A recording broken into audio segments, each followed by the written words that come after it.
Hi, this is KidCardiff, second part of my video. If you did it or you didn't enjoy the first half, I really hope you enjoy the second.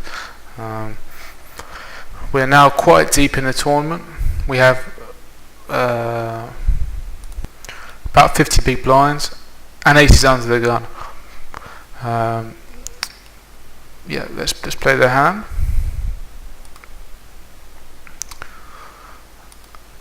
So under the gun raise, I've got aces. They're a little bit over about 2.25x, which I think is particularly a good betting size now, good opening size. Sorry, for the mid-late stage of your tournaments, when effectively you're going to be blind stealing more than inflating pots. Short stack there with about 12 or 13 bigs is shoved in, which provides an interesting dynamic for the rest of the table. I think I've been raising under the gun and opening a lot of hands, so for him to isolate, obviously he hasn't got a particularly big stack. I think further around the table, if someone does find a slightly inferior hand or a premium hand, they're going to be in a lot of trouble. And that's exactly what happens, you would think. Anyway, Minu Hero then isolates all in for 85k.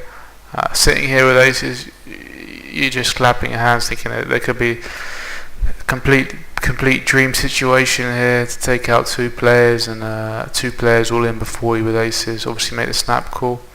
I mean, what could be better than both players showing pocket kings? There was a little bit of sweat on the turn with the spades, never ever easy, but it did hold and I did take in a huge pot. Really put me in a good position now to make the final table of this tournament. A few hands on now. We've got Jack 10 off in the higher mid position, under the gun +3.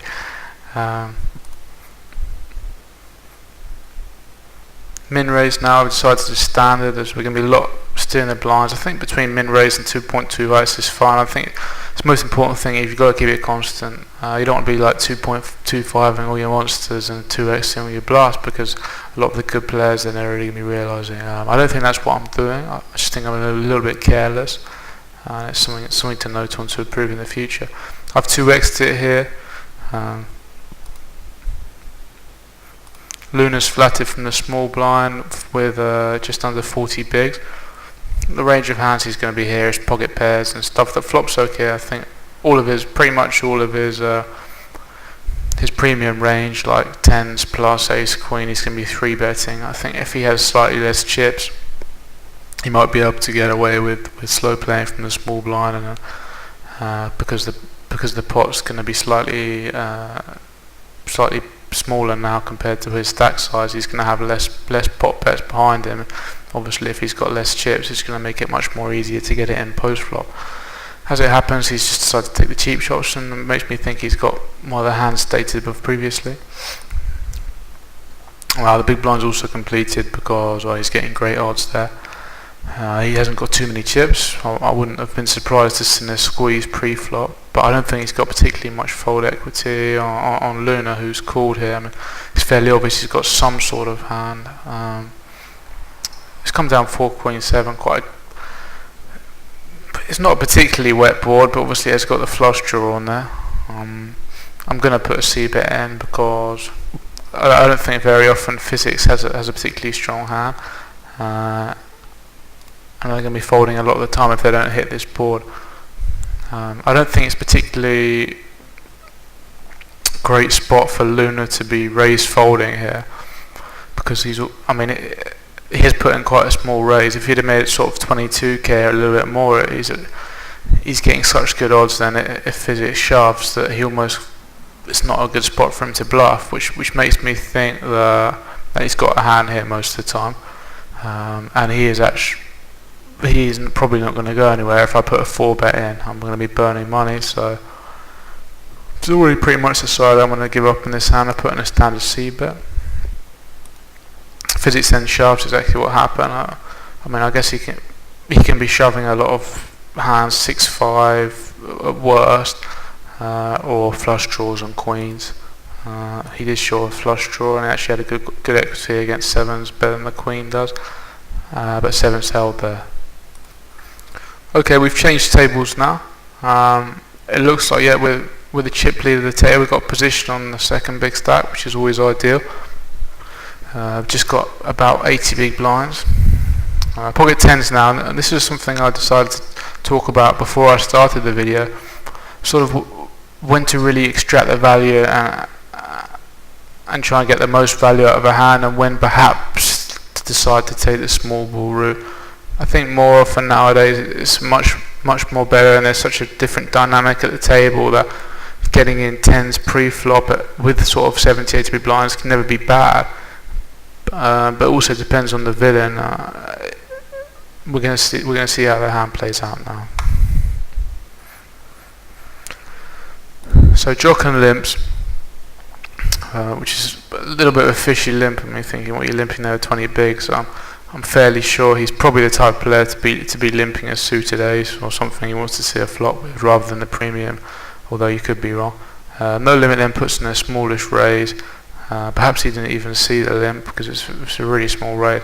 I think a lot of the time, if we're a little bit shallower, I'd be 3-betting the 10s here, looking to get it in.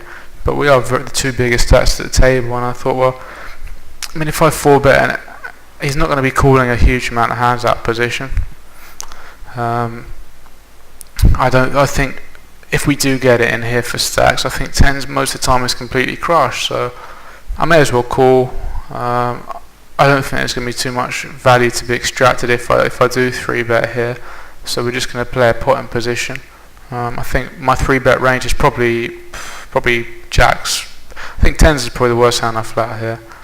You have to put your range somewhere, and that's what I've decided. I don't think 3-betting is bad at all. I mean, I've just decided on this particular player, and that effective stack is so large. I've decided to take a little bit small ball, and I've got very good equity in this tournament, so there's no reason to really put it at risk at a high variance situation here. I flatted it. Big blind also flats, and the limper flats. I'm thinking, what? This is a little bit strange.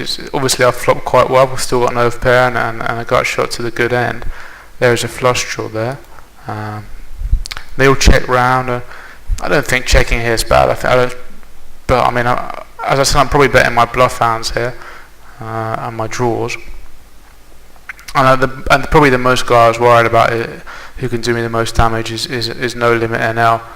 I think Dalix, he's completing with pretty much all of his range. I think Jocken, then he can't really do too much damage. If I do bet any check raises with a better hand, I still have outs, and while it's not going to happen very often, if it does happen, I'm only doubling up a 50k stack.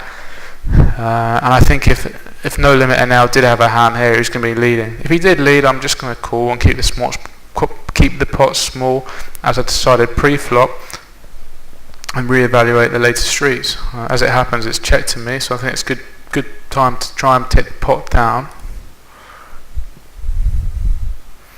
Smallish bet 13k, perhaps even trying to keep in worse hands there, or induce something. Obviously Dalix can be seeing a lot of flops here with hands that hits that flop really good, although I've got 2 10s in my hand. It's unlikely he's flopped the nuts. Anyway, we took the pot down, and I thought that was a good demonstration to show you when to use small ball, and perhaps later in the tournament I'll be showing you a little bit more about when not to. Okay, I think with the last 2 tables now, blinds have gone up slightly. I've got pocket 10s in the big blind. I've still got about 50 big blinds, and I guess the average is probably around about 35. So still a lot of play in the tournament, which is great. I think a lot of the time 30 rebuys and mid-stakes tournaments have been associated with a little bit of crapshoots at the end, but they've also in the past been associated with weak fields, and this really isn't the case nowadays. The 30 rebuys got a first prize between sort of 6 and 8k, and around about 100-150 races to get through. So I'm not sure it's the most profitable weekday tournament to be playing nowadays, but around this sort of time there really isn't a lot going on, so there's a lot of empty table space, and that's evident in the field. So we're going to play the hand now. Dalix is min raised, which isn't uncommon from the hijack. Sorry. silence folds, and Luna Love Guts call, which we've seen a lot of him doing, calling in position out